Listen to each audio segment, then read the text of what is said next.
Дека становите во последно време стануваат поатрактивни од купопродажен аспект, потврдува зголемениот интерес на граѓаните за овој вид на домување и пораст на цените на метар квадратен стамбен простор. Ваквата тенденција сама по себе потврда дека населението полека, но сигурно ги менува навиките, бидејќи ако некогаш семејната куќи имаше апсолутна предност пред колективните објекти, сега младите преферираат помал простор, без двор и слично.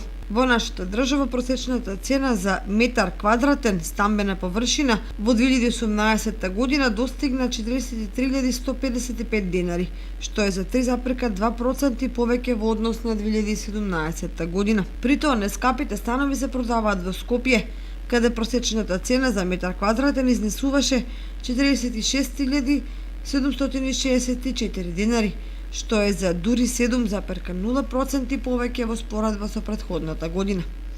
Во внатрешноста на државата таа изнесуваше 33.157 денари и за 3,6% повеќе во споредба со 2017 година. Сите овие цени се без ДДВ. Паралелно благ пораст на цените на становите забележани во Кочани и Виница, но тука треба да се има во предвид и квалитетот на изградбата и материјалите што се вградуваат. Најбројни купувачи се млади лица кои работат во западноевропските земји. Тие становите главно ги купуваат во кеш. Од друга страна има млади брачни парови кои тука работат, а за купување ја користат можноста преку стамбени и други кредити.